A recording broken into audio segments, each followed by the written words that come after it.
嗨，大家好，我是安澜，祝大家朝朝如燕，岁岁安澜。今天我们来到了湘潭招山旅游度假区，我后面的这一幅图是旅游区的这一幅分布。我们今天要来到的是招山景区。听说招山景区的这里面的招山成为古潇湘8景之一，闻名于海内外。好了，我们一起去实地看看吧。现在就是我们沿着这个主路走到招山景区的一些景点。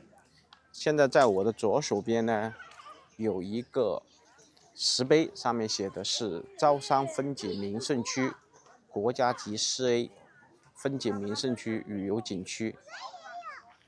好，现在我们再往前面前进。我的左手边大家看到有这里小孩子家长带他们过来进行一个旅游啊、野炊啊、散步啊、登山。你看人特别多。今天虽然温度比较高，但是无法挡住游人来这个地方玩的心情。现在我的正前方有一个巨大的一个石碑，我们看看上面写的是哪些内容。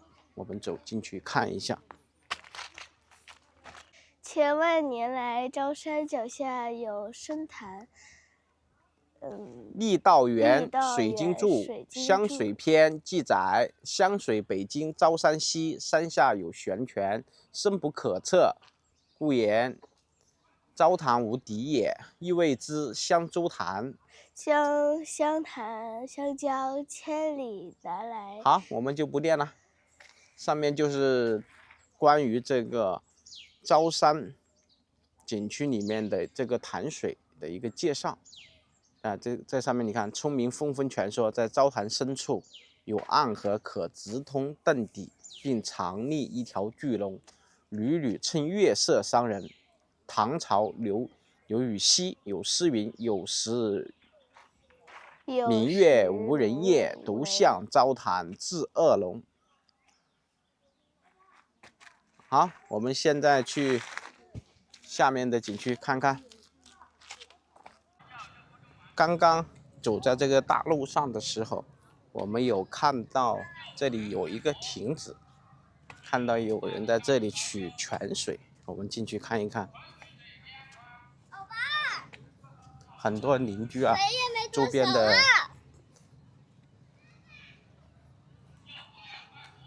这个泉水可以直接饮用吗？不行，要烧开。也要烧开是吧？这是山泉水下来吗？不知道。我也是第一次看到。水不深，很少的水，叫招山金泉。好清澈。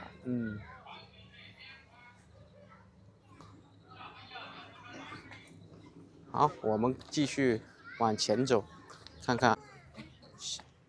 现在我镜头的正前方就是昭山古寺，也是这个山的最高峰。整个昭山景区，里面的植被特别多，阴凉的地方也非常好，方便人在这个地方啊游玩，不会显得那么炎热。我们已经到达了观音寺，上面有日语、韩语、英语4种语言来标注，也就意味着这个景区有东南亚的，还有国际游客到这里游玩过。毕竟它这里是国家级4A 景区。现在我的正前方有南圣下归的一个山寺秦南图，这是一首诗，这是描绘昭山景区1000多年以前的一个现象。素有古潇湘8景之一。好，我们沿着这条小路往前面去看看观音寺。观音寺的正前方，这里有一口塘，里面没有种植莲花呀、养金鱼这类，应该是天然形成的这样一口塘。只有一点青蛙在叫。现在我们又开始进入爬坡的模式了。上一期视频我们爬了哪座山呢？好像是浮丘山吧。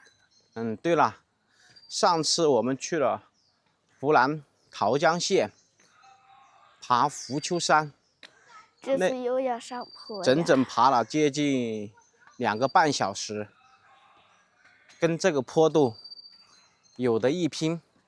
现在我们又进入了爬坡观景点的模式了。今天的游客小孩都特别多，非常热闹。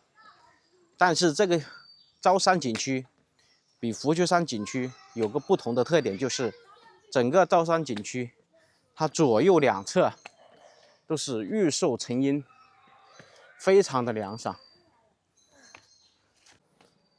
我们现在爬到半山腰，虽然这个昭山景区啊整体的高度海拔才200米左右，但是这个地方值得大家过来旅游观光。现在大家可以看到这个下坡还是比较陡峭的。现在我们在这个3岔路口这个位置，在我的右前方我看到了一幅巨大的石雕，我们上去看一下，有没有看到石雕像？看到了啊，看看上面雕刻的都是一些什么啊？是佛、观音菩萨这些佛像，对不对？所有的菩萨像在这上面有仙鹿、仙鹤，还有4大天王啊，然后有18罗汉，对不对？中间的是如来佛祖，对不对？对呀。然后左右两侧都是天庭的菩萨像，整个这幅巨大的墙壁石雕栩栩如生。看看这幅墙壁雕刻长度的话，大概在15米、20米左右，高度在5米左右。整个上方的话是祥云、麒麟、仙女，下还有飞方就是天，嫦娥飞天，对不对？不都是嫦娥？好的。好，现在我们进去看看观音寺。现在我的正前方就是观音寺的门牌坊。这些文字我不认识，有对文字感兴趣的、古文感兴趣的朋友可以解读一下。我只知道后面3个字观音寺，前面2个字就不认识了。它这个全部是木质结构的。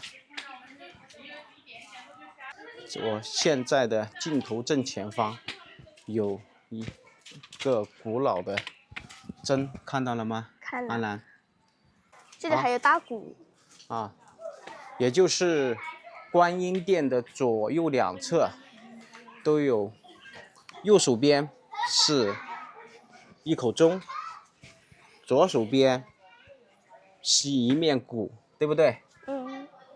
好，我们走进去。正前方是天王殿供奉的天王殿，左右两侧，左侧是财神殿，右手边是圣地殿。这个是一座寺庙，有上千年的历史了，但是整个殿的容貌有做了一个修缮加重修。而且我的右手边大家可以看到，也就是我的现在的正前方，还有三脚架进行装修。天王殿的下方，我们看到有一口水缸，缸里面种植了一株睡莲，这个莲花非常的漂亮，就像观音菩萨的坐在上面的那个莲花座，对吗？对呀。像不像？特别像，是不是？而且这个莲花非常漂亮，粉红色的。下面大家看到了一对石狮子，下面刻的有字，显示是公元1996年6月16日落成的。但是我现在发现左前方写了严禁摄影拍照，所以我们就停止拍摄了。里面我们去参观礼佛。我的右手边有一块指示牌，显示左侧停车场、景区登门，右侧笔架峰招商股市。现在我们就去招商股市再看看。安澜 ，Let's go。现在我们沿着这条路去招商股市，左手方的海拔高度在60到80米这样子，不像那个浮丘山上下长了很多这种珍贵的这种植物，像银杏啊这样的一些树，还有竹子、沙树、迎客松等等。现在目前我看到的树种更多的是一些不知名的树，也可能是我孤陋寡闻，有些树我不认识。在我的正前方，我发现一块石碑，上面写了“玉心陵”，湖南省财政厅、湘潭市财政局共同建的，2008年6月8号。这一块应该是属于一个保护的一个林种。现在离招商股市不远了，整个这个招商景区两侧大家可以看到玉树成荫，完全可以把这个炎热挡住，这里还有石头，给人感觉心旷神怡。站在这个山顶，我们可以看到前方大概有2公里到5公里这样的一个景色都可以收在眼底下。下面的正前方就是湘江了。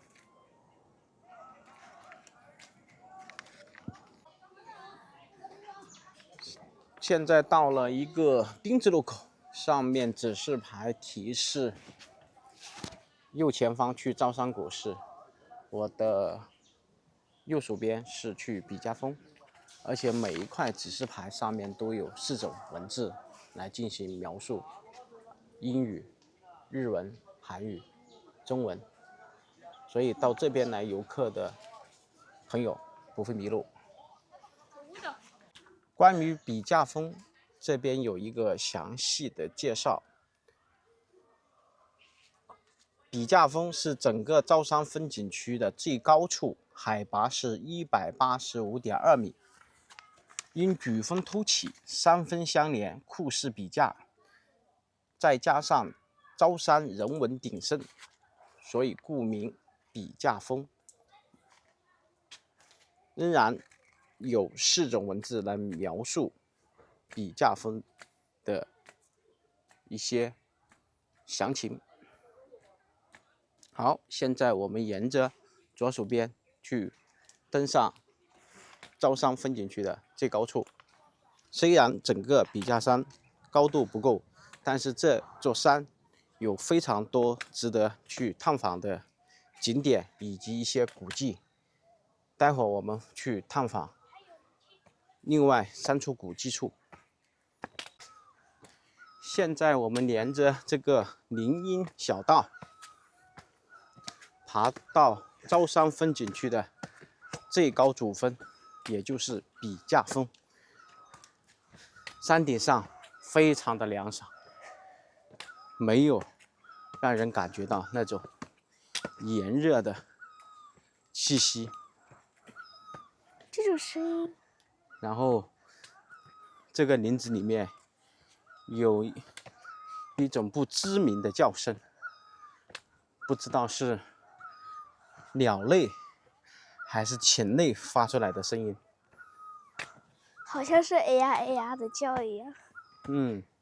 现在我已经走到了笔架山峰的顶部，这上面是用这种不锈钢板材搭建的一个平台，然后有大人带小孩这里来游玩。站在这个最高峰，可以把整个湘潭市的美景尽收眼底。前方的一些大大小小的山峰，以及河道、铁路、高速公路、工厂，看得一清二楚，视线距离10公里都不会有任何问题。如果没有这种雾的情况下，现在我镜头的正前方是长沙与湘潭的交界处，也就是以前方运行的那座高铁作为一个分界线。这个水呢就是湘江，我现在看到的这个正前方就是长沙。镜头现在我移动过来，这个部分就是湘潭。湘潭和长沙属于2个相邻的城市，所以站在这个高峰，把长沙5公里以内的一些建筑可以看得一清二楚。镜头中我们现在看到的就是湘江中的一个岛，在整个湘江流域，像这种江中有岛的地方还比较多，比较出名的就是长沙的橘子洲头。目前这个岛叫什么名字我不是特别清楚。整体来说，湘江流域下来，在岛上居住的人比较多，而且历史还是比较悠久，都有几百年了。好，现在我们准备去招商股市。这里是招商股市的一个介绍牌。招山市又名招商股市，建于唐初，主要供奉3皇5帝之一的玄帝。1982年被列为文物保护单位。古室更有4进，分为天王殿、财神阁、观音殿、大型宝殿。里面有一棵银杏树，上千年了。好，我们现在进去看一下。现在我们到了这座千年古室——昭山古室。现在我们沿着古室的另外一侧走到正前方去。昭山古室所处的这座山峰也算是比较高的，仍然能够眺望前方的一些景点。左边这些用料全部是木质结构，右边就是这种水泥大理石来做的护栏。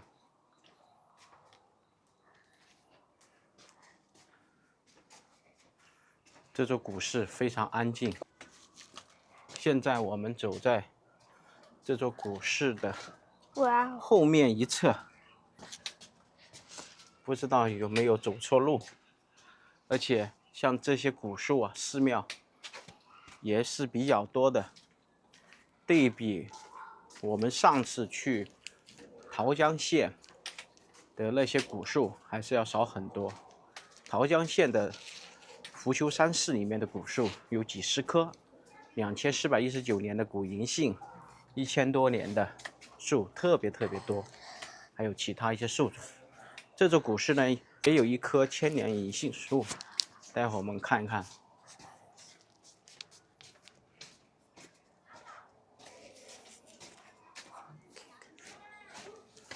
现在我们可以看到我的正前方就是湘江。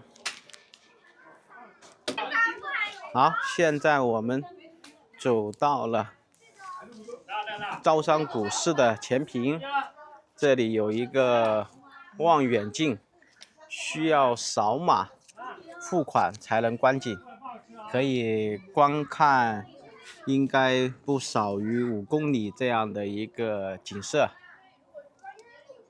现在可以看到我的正前方就是湘江，对面就是长沙了。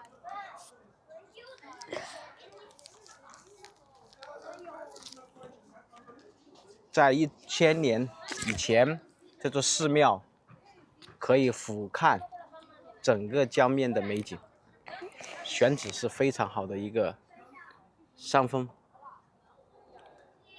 我的正前方就是昭山古寺的牌坊，上面写的是“正善奉行”。现在我们走到昭山古寺里面，看到了右手边一棵古树，这棵应该是银杏树。我们看看这棵树的保护牌上面写，这就是银杏树，只有820年。这个树比我们上次看的那个福丘寺的那几棵古银杏树树林要小好多，其他的树林都有2410多年。对，而且这棵古树也是针尖有这种腐化的痕迹，然后保护的还算好。它整体长在这个山坡上，而且它是有2棵，看到没有，安澜？它有2棵银杏，它旁边又长了这一棵小银杏树，看到了吗？估计是另外一个银杏果掉在这下面，然后长出来。对了，而我的左手边最中间是如来，大慈大悲的观音菩萨像。这里还有好多纸币。很多人在这里祈福。好，我的左手边看看是一个什么古树呢？上面写的是罗汉生，110年的树龄。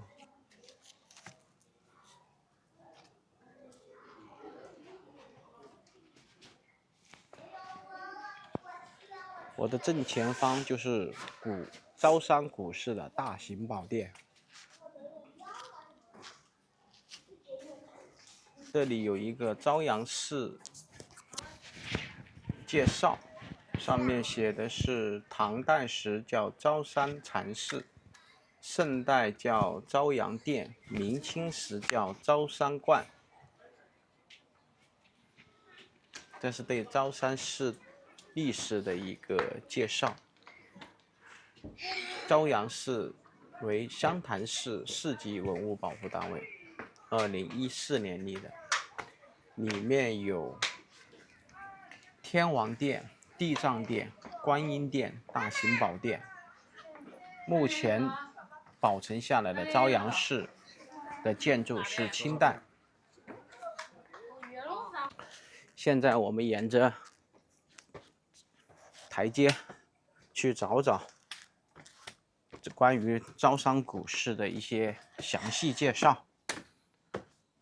我们看到这里面有一面墙，上面写的是清道光13年，这个应该是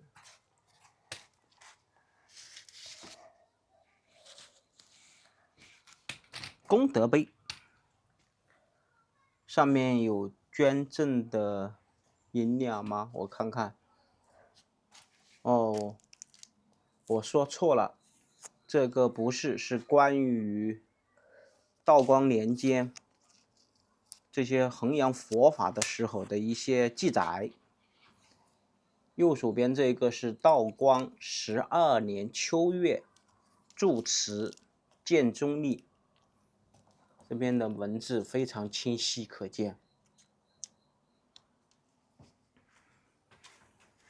这里好像有刻字。这个是刻的什么字？道光什么？你看很多这些清绢上都是几百年前绢上刻印的字。这是昭山寺碑，关于昭山寺的一个详细介绍的碑文。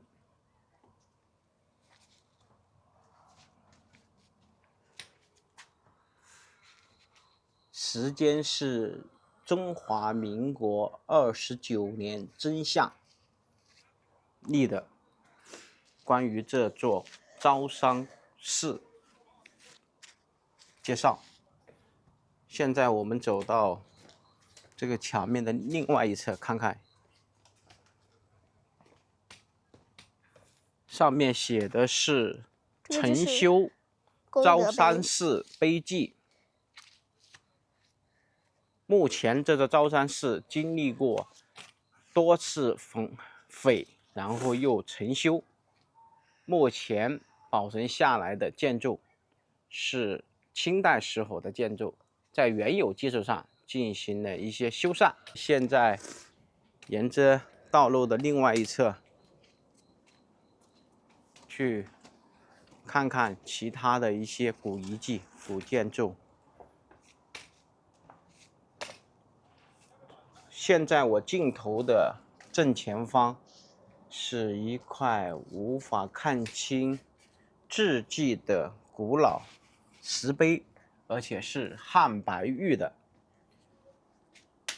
字迹能够看到大概1/10。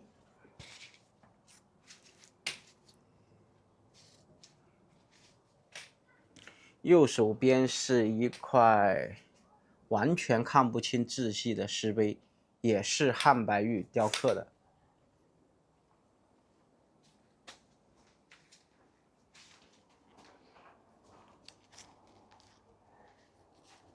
现在这块石碑是道光18年孟登月立的农夫之庆，记载了这个招商股市里面一些人物以及一些僧侣的介绍。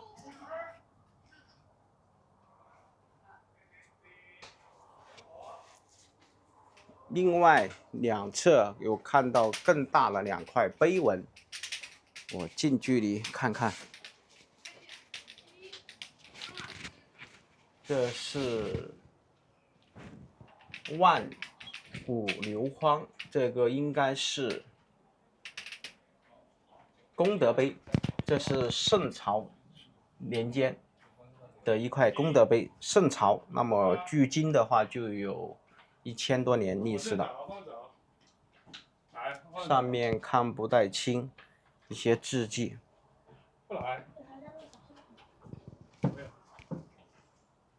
好，我们看看右边这块。右边这块是重修的。这一块碑也是功德碑重修的。这块碑有可能也是圣朝时期立的碑文，字迹完全看不太清楚了，只有上面2个重修的大字看得一清二楚，下面的捐赠人啊、金额呀看不清了。刚刚左手边现在安南所在的位置那块碑还是能够看清一些字体，这是圣朝年间的一块碑文。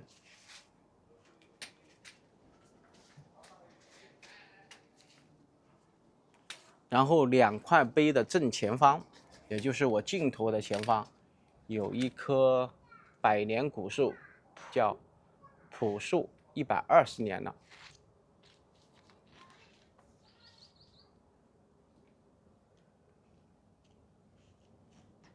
好，现在我们朝前方再看看有哪些古迹值得我们再去考究。现在我又看到了我的左手边有碑文，而且都是汉白玉，上面4个大字“招商古寺”。这个碑文上能够依稀看到一些字迹，但是没法判断是什么朝代、什么年月修的，但是确定是汉白玉，没有任何问题。然后我们看看右边是功德碑，万古流荒，这个荒字已经脱落了，上面捐赠的一些人的名字还是能够看到一些，捐款的金额还是清晰可见，但是大部分已经随着时代久远已经风化了。这块碑是迎春桥圣阿吴帅兰，这块是乾隆年间的一块汉白玉碑，这块碑文就会清晰可见上面的字。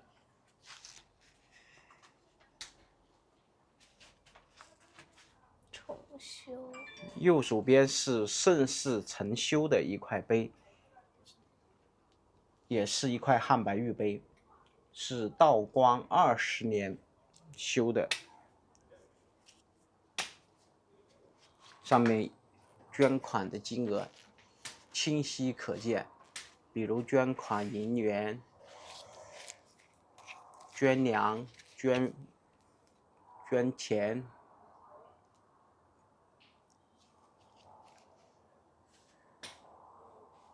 然后我的左前方又看到了大大小小的碑有8块。为什么这一块是黑色？好，待会儿爸爸给你解释。这块碑呢也是汉白玉，是道光10年立的，这是寺里面的一个高僧，叫密超。道光10年之前，这个人是道光4年立的，上面是为了记载，住持是曾建荣。右手边这块是七贤园，这样一个汉白玉石碑，这是嘉庆元年立的。右边这块碑就是刚刚安澜告诉我的，为什么是黑的？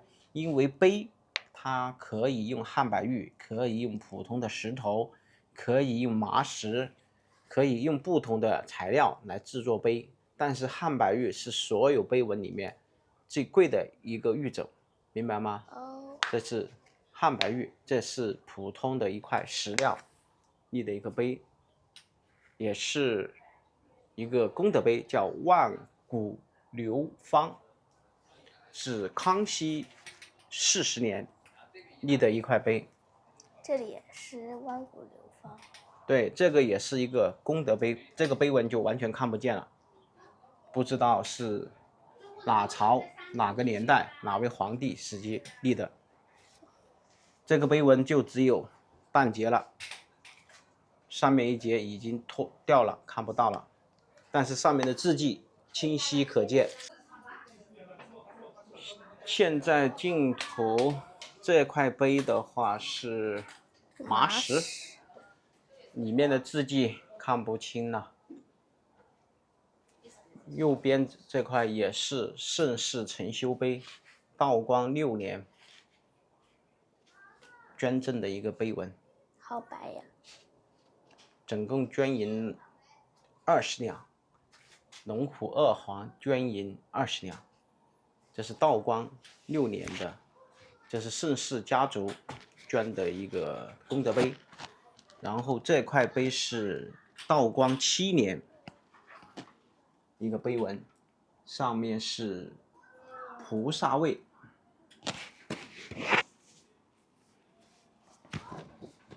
这块也是一个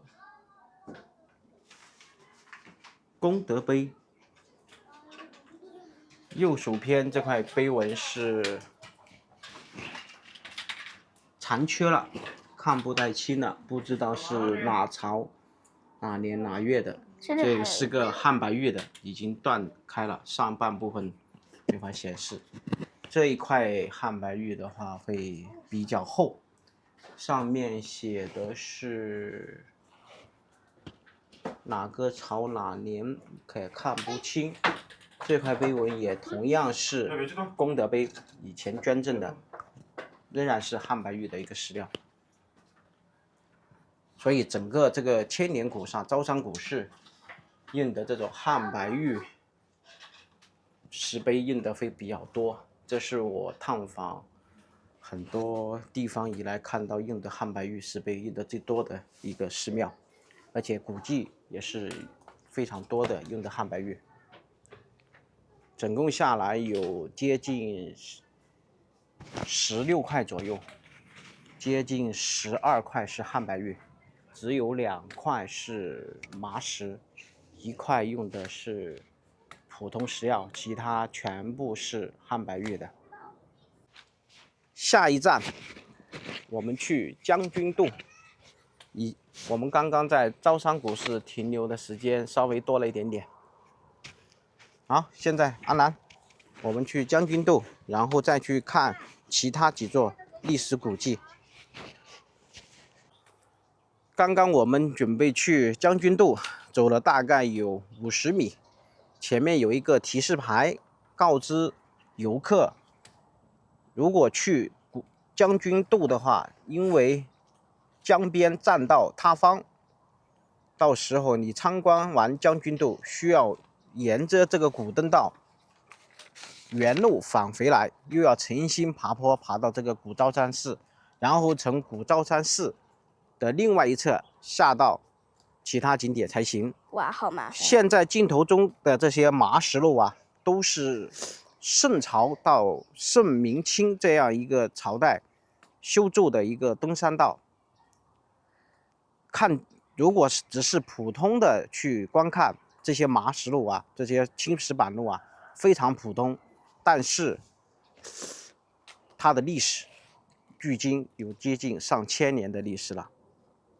在下山的过程中，我们看到招商古寺下方也有一块碑文，是乾隆46年立的一块碑，上面写的是萧氏，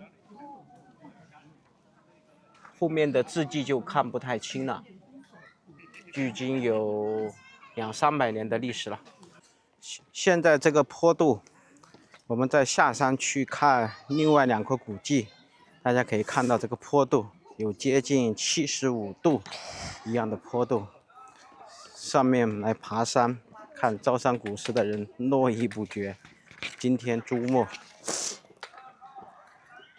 没有体力的话，还是不行的。虽然这个山不高，只有200米，但是对于不经常运动的人来说，还是一个不小的挑战。毕竟这个山还是有那么陡。这么坚强。现在我们终于走到山下了，然后在我的右手边有看到关于这个整个这个山道的介绍，叫招山古登道，分为前山和后山，南起盛家祠堂，北至招山寺前，后山起至将军渡码头。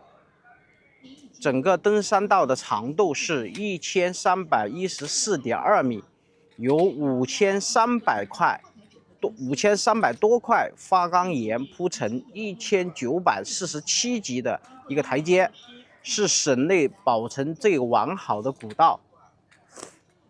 这个古道是湖南省省级文物保护单位，叫招山古登道，2006年立的。也就是我眼前大家看到的这个看起来非常普通的一条麻石青石板路。这里还有乾隆46年的这个。对，旁边有一个麻石立的一个碑，是乾隆46年盛有常修的，也就是这一条古登道是盛有常这个人来修的。这个古登道还是非常陡峭的。好，现在我们就去看盛家祠堂，还有黄兴二母墓，以及另外一位盛代的将军故居。现在我跟安南走到了招山风景区的平台，我的右手边是关于招山风景区的游玩的一个平面图，大家可以详细看一下。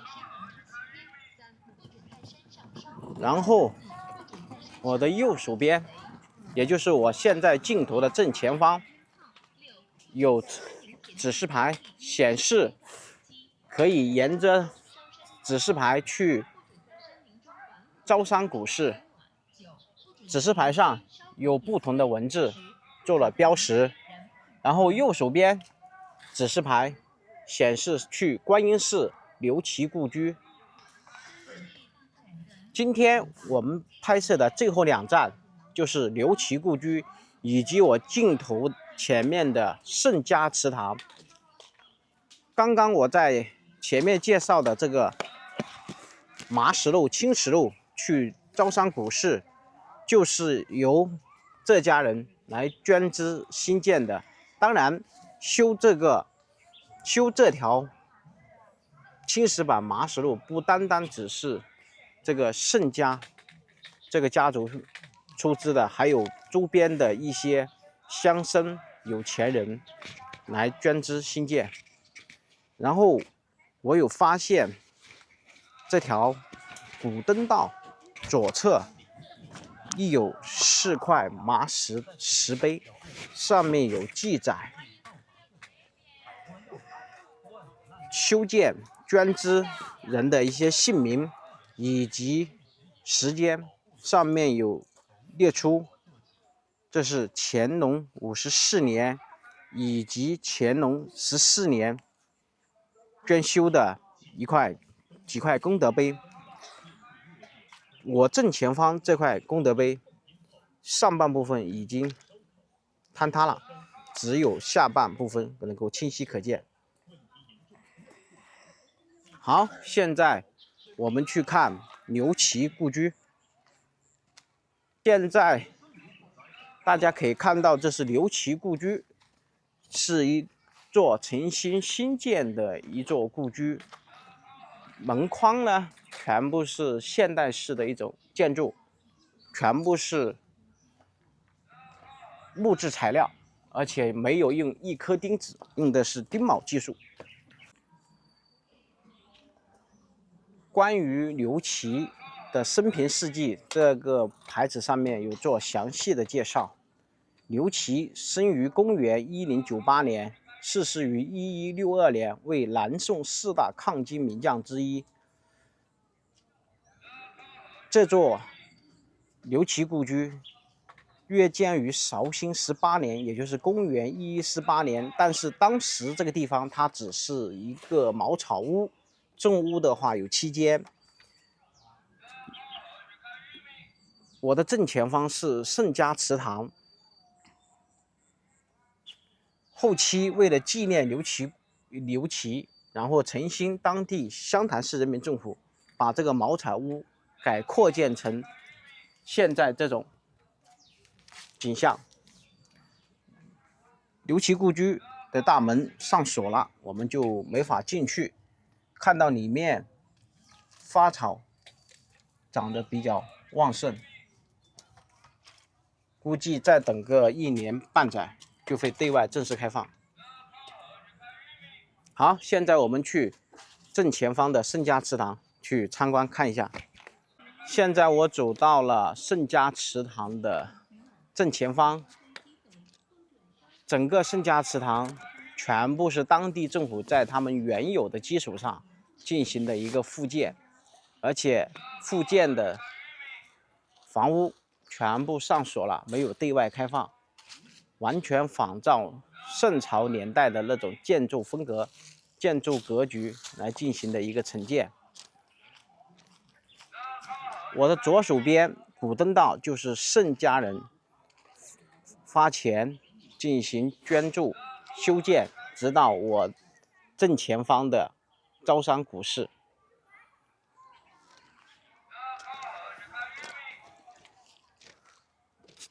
如果是早几十年来，可能我们还能够看到这个盛家祠堂的一些规模还有古迹，但是现在我们没办法去看到当地的一个建设模样与风格。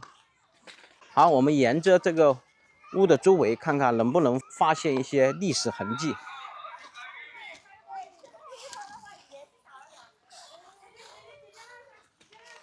现在看起来这里没有任何的标以及记载这个盛家祠堂的一些历史简介。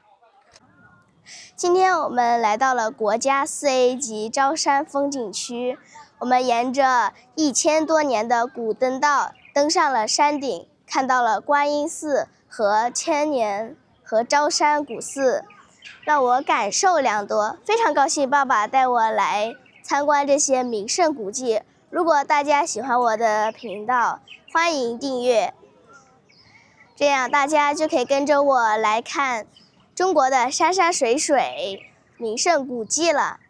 今天的视频就分享到这里了，感谢大家收看，大家下期视频再见。